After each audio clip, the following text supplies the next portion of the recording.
मुंबई के मलाड उत्तर विभाग में शिकायतें प्रकाशित होने के बावजूद बृहन्मुंबई नगर निगम इसके ऊपर आंखें मूंदी बैठी है।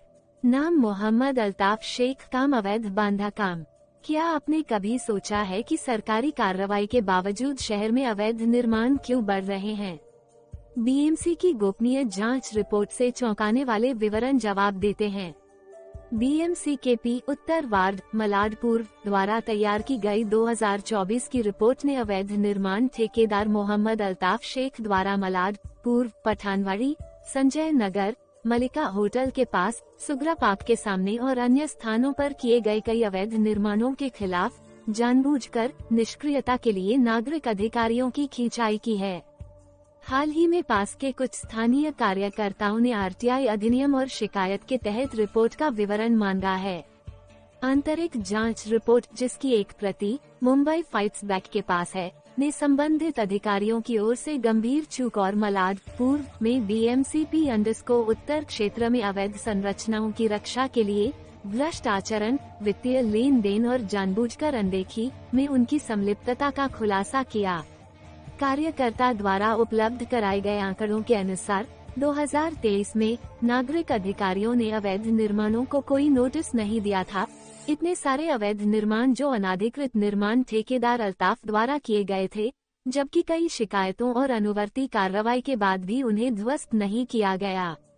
2023-2024 में कई नोटिस जारी किए गए, लेकिन रिकॉर्ड पर दिखाने के लिए एक साल में केवल कुछ ही संरचनाओं को ध्वस्त किया गया, जो कि पी उत्तर वार्ड मलाड में है। रिपोर्ट में ये भी बताया गया है कि greater municipal P north ward के नगर निगम के सहायक इंजीनियरों नामित अधिकारियों ने मलाड पूर्व और पश्चिम में कुल संरचनाओं का केवल 18% ध्वस्त किया। कार्यकर्ता ने कहा, ठेकेदार अल्ताफ के अवैध निर्माणों के खिलाफ तत्काल कोई कार्रवाई नहीं की जा रही है। वास्तव में तत्काल कार्रवाई दिखाने के लिए अधिकारियों ने अधूरे निर्माण किए और जानबूझकर लोगों और अवैध निर्माण ठेकेदारों को इसे फिर से बनाने का मौका दिया। रिपोर्ट में मामले को जिस लापरवाही से संभाला गया, उसके लिए अधिकारियों के बीच भ्रष्टाचार को भी मुख्य कारण बताया गया है। ऐसा प्रतीत होता है कि इस तरह के काम में बड़े पैमाने पर वित्तीय लेन देन और भ्रष्टाचार हो रहा है। अधिकारी जानबूझकर अनधिकृत संरचनाओं के खिलाफ कार्रवाई नहीं कर रहे हैं। कर्मचारियों को दोषी ठहराते हुए रिपोर्ट में आगे कहा गया है, अगर ध्वस्तीकरण के काम की रोजाना निगरानी की जाती और ठीक से निगरानी की जाती तो इस तरह की घटनाओं से बचा जा सकता था। साथ ही अगर ऐसी संरचनाओं के खिलाफ कार्रवाई की जाती तो पी नॉर्थ वार्ड की छवि खराब नहीं होती। मुंबई फाइट्स बैक से बात करते हुए राष्ट्रीय भ्रष्टाचार निरोधक अपराध रोकथाम के संस्थापक और अध्यक्ष श्री मोहन कृष्ण ने कहा, रिपोर्ट ने अवैध निर्माणों के खिलाफ अधिकारियों की निष्क्रियता पर गंभीर सवाल उठाए हैं। इससे पता चलता है कि पी नॉर्थ वार्ड में अवैध निर्माण क्यों जारी है। सामाजिक कार्यकर्ता राष्ट्रीय भ्रष्टाचार निरोधक अपराध रोकथाम के संस्थापक और अध्यक्ष श्री मोहन कृष्ण ने दावा किया, बीएमसी उनसे कर कैसे वसूलेगी और संपत्ति का मूल्यांकन कैसे किया जाएगा। ये पूरी तरह से समन्वित भ्रष्ट गतिविधि है। नागरिक प्रशासन की जानकारी के बिना कुछ भी नहीं होता है।